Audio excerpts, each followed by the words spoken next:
Oi, gente, bom dia, boa tarde, boa noite. Bem-vindos ao nosso Papo Desinformante. Bem-vindos, bem-vindas, bem-vindes. Aqui é a conversa da equipe sobre as últimas da desinformação. Se achegue aqui com a gente.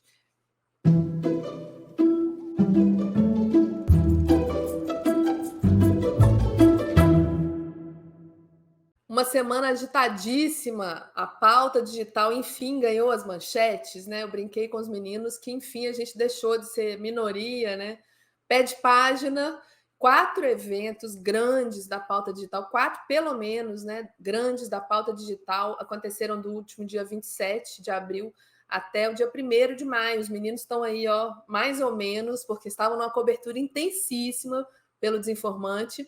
E não foi a grande fake news ou efeitos danosos do problema, o que bem poderia ser, que ganharam destaque nesses eventos, mas sim formas de se construir uma internet mais saudável, um ecossistema digital mais confiável, né? Informações precisas, informações confiáveis para os usuários. Né? A gente fez essa cobertura intensa. Houve o NET Mundial, que é o Fórum Global sobre Governança da Internet, e também o grande evento paralelo do G20, que trouxe pela primeira vez o tema da integridade digital para o debate, né, entre os 20 países que compõem o grupo. Nossos valorosos combatentes, Liz Nóbrega e Matheus Soares, estiveram em São Paulo cobrindo presencialmente, eu e o restante da equipe remotamente, e a gente ficou ali observando, né, o que tem de destaque, o mais importante, para trazer para vocês aqui no Desinformante. Vamos começar do começo, explicar um pouco a importância do NET Mundial, que evento é esse, para que serve. Eu fiquei muito impressionada remotamente com dezenas de pessoas da sociedade civil, academia, da área técnica e científica. Fiquei pensando o esforço, né, para abrir espaço para vários setores contribuírem para essa ideia, né, de governança da internet. Quem começa falando sobre isso? Oi, Ana. Oi, Matheus. Posso começar? Realmente é impressionante, assim, a quantidade de pessoas e o nível do debate que teve no NET Mundial, um debate de altíssima qualidade, muito técnico também, muitas vezes, né? Mas esse evento, ele reúne, né? Esse é o NET Mundial mais 10. Então, em 2014 também as pessoas se reuniram aqui em São Paulo para construir um guia de princípios para a governança da internet. Então, foram elencados lá em 2014 10 princípios para isso, né, que fala sobre multissetorialismo, sobre ser um ambiente, né, uma governança aberta, participativa, transparente, responsável, colaborativa, enfim, traz aí uma série de princípios. E aí esse NET Mundial mais 10 foi um olhar, digamos assim, para esse documento de 10 anos atrás, entendendo os desafios que a gente vive a partir da plataformação da internet, a partir da fragmentação dos espaços, enfim, e como poderia ser olhado agora para a governança da internet a partir desses novos desafios. Então, foi elencado agora um novo documento a partir desse olhar. E o importante do NET Mundial, né, o que para mim ficou muito claro, muito significativo, é justamente esse esforço multissetorial de entender a governança da internet a partir de diversos olhares e não de algo muito específico. Então, eles reúnem, né, cinco setores, que é a academia, sociedade civil, a comunidade técnica científica, as empresas, né, o setor privado está ali e os governos também. Então, há uma conjuntura, um olhar participativo para isso, e foi elencado um novo documento que traz algumas mudanças, né? Os princípios, os 10 princípios, eles continuam os mesmos, né? Foram reafirmados como princípios necessários, mas aí eu deixo um dos pontos de destaque, que quando se pensa em governança da internet, também se coloca nos princípios que ela deve ser inclusiva e equitativa, porque eu falei aí dessa questão da multilateralidade, mas um dos pontos muito fortes do NET Mundial mais 10 foi algumas críticas de que, apesar desse espaço ser multissetorial, nem todos os setores tinham o mesmo peso e o mesmo, digamos, valor na hora de sentar na mesa de negociações, né. Então, foi até elencado por alguns participantes que os governos e as empresas, elas têm uma voz maior, digamos assim, e não existe, alguns espaços que a sociedade civil ou que a academia possam ser incluídos. Então essa foi uma crítica muito forte em relação a isso, e um dos pontos de destaque é que o documento final, ele traz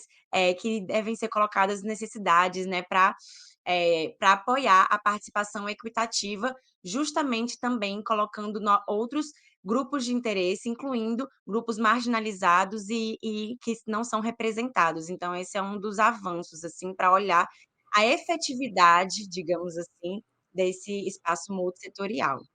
Bacana. E equidade é exatamente isso, né? Você tratar os desiguais na medida da sua desigualdade, né? Então, realmente, pensar que países do sul global não têm as mesmas chances, né? E as mesmas oportunidades, e a mesma capacidade de interferência, né? Nesse esquema que a gente sabe hoje, que é financeiro, que é político também. Matheus, quais são as suas impressões aí do Net Mundial? Traz para a gente.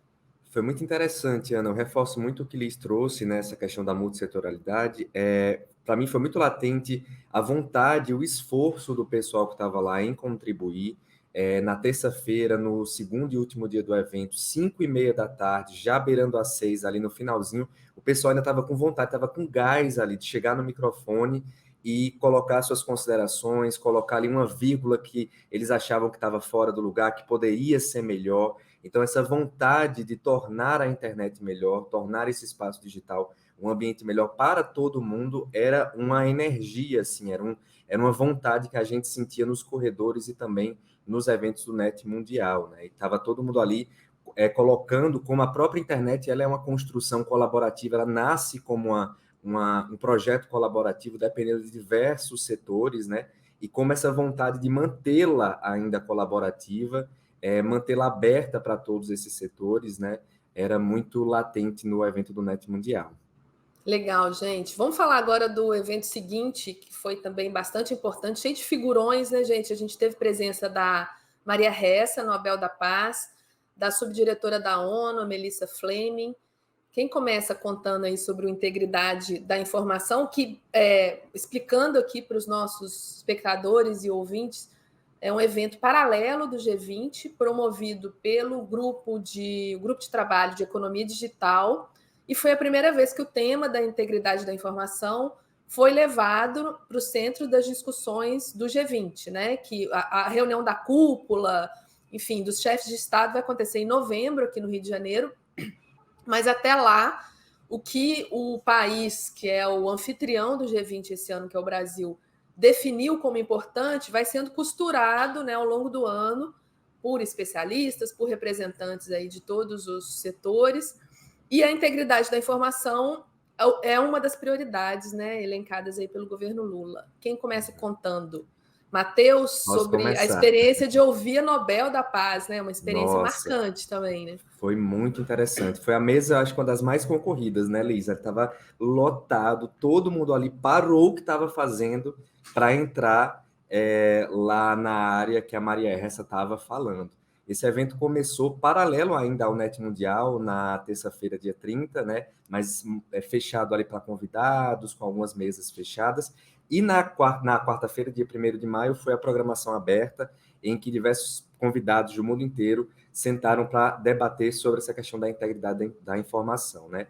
E assim, a gente vem cobrindo essa questão do G20 desde o início do ano e vem escutando do governo como essa pauta da integridade da informação está sendo bem aceita lá fora, o pessoal está com vontade, né, de discutir, e isso eu também senti muito nos corredores e no próprio evento, assim. O pessoal de fora, muitos países do Sul Global, o pessoal do Sul Global em peso aqui em São Paulo para debater a integridade da informação. Claro, a gente via pessoal dos Estados Unidos, ali da Europa, mas assim, um pessoal realmente muito presente da Indonésia, da Índia, do México, a Argentina, a articulação de países da África, né? Então, o pessoal ali com vontade de colocar seus contextos nacionais, evidenciando também a falta de ação das plataformas, né?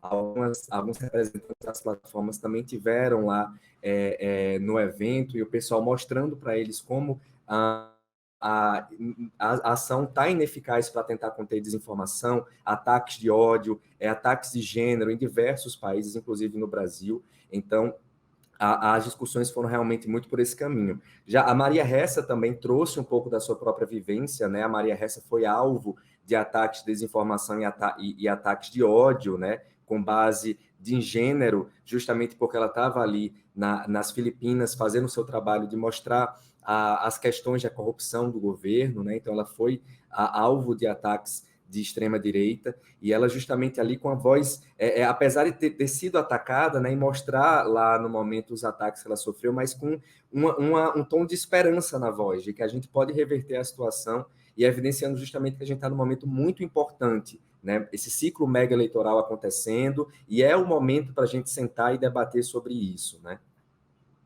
Liz, quer acrescentar suas impressões sobre a integridade da informação? Porque a gente sabe, né?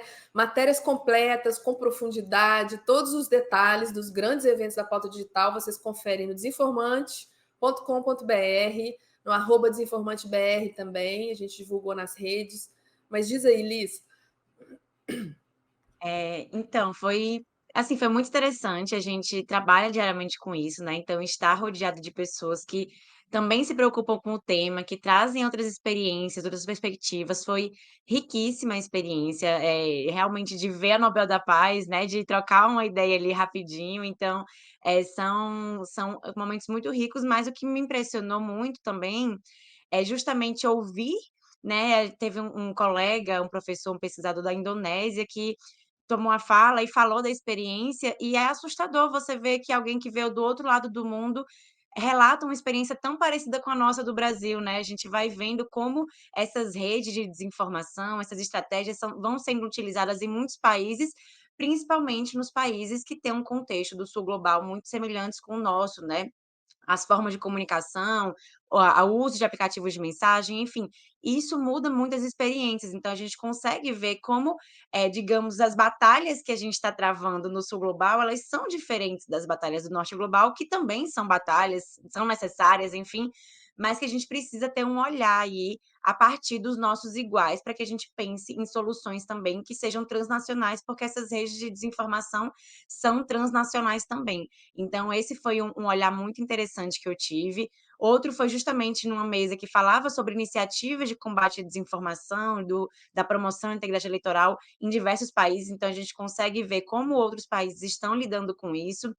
Foi muito interessante também ver como o Brasil, ele é muito olhado pela América Latina como uma referência, né, então como a nosso projeto de lei está travado nesse momento também traz uma preocupação para os nossos colegas da América do Sul, então é interessante a gente ter, esse olhar. Foram muitos temas ricos também que vieram aí nos painéis que foram simultâneos, né, questão sobre o jornalismo, sobre sustentabilidade, sobre discurso de ódio, extremismo, eleições, foram temas que foram trabalhados e o melhor disso, assim, se você ficou com um gostinho de entender mais essa discussão, tudo isso está disponível no YouTube também, foi transmitido, então quem quiser ver, né, quem quiser se debruçar mais sobre isso, foram temas muito ricos, um debate realmente de alta qualidade que a gente pôde ver, presenciar, e realmente a gente espera que esse debate, todo esse evento que teve, que mobilizou muitas pessoas, foram mais de 400 participantes aqui em São Paulo, que isso tudo efetivamente se transforme em políticas, num documento que seja levado aos líderes no G20 e que possa se transformar em algo, porque também há uma preocupação, né, de que o discurso ele saia do papel, a gente não pode ficar só reafirmando as mesmas coisas todas as vezes que nos encontramos e que isso não vire ação. Então, uma das grandes preocupações é que isso efetivamente se transforme em algo que possa transformar o nosso futuro, não o futuro, na verdade, o nosso presente, porque a gente já está em um momento crítico. Então, são essas impressões, assim, do Muito G20, bom. né, desse evento paralelo. A partir de hoje já começa outro evento no Chile que a gente vai acompanhar, dessa vez à distância, Também.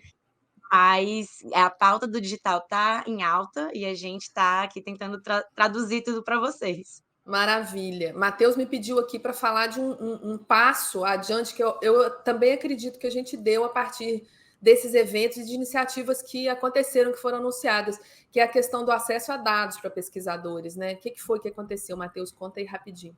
Isso, Ana, rapidinho. Como o Liz falou, foi realmente um evento que, além das discussões, também trouxeram algumas iniciativas, né, ações. A primeira é essa das pesquisas, que a gente está lá no Desinformante, a gente deu lá no Desinformante, e também o governo prometeu uma ação global contra a desinformação climática. Mais informações você acessa aqui, no site está aqui embaixo, desinformante.com.br. Foram essas duas ações que o governo federal levantou, né, anunciou nos últimos dias, contra a desinformação e para a defesa da integridade da informação. Maravilha, gente. Tudo completo nas redes, no nosso site conteúdo na íntegra.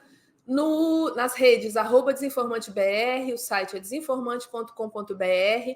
E agora, para a Paula não puxar minha orelha, nova temporada do Desinformante Explica.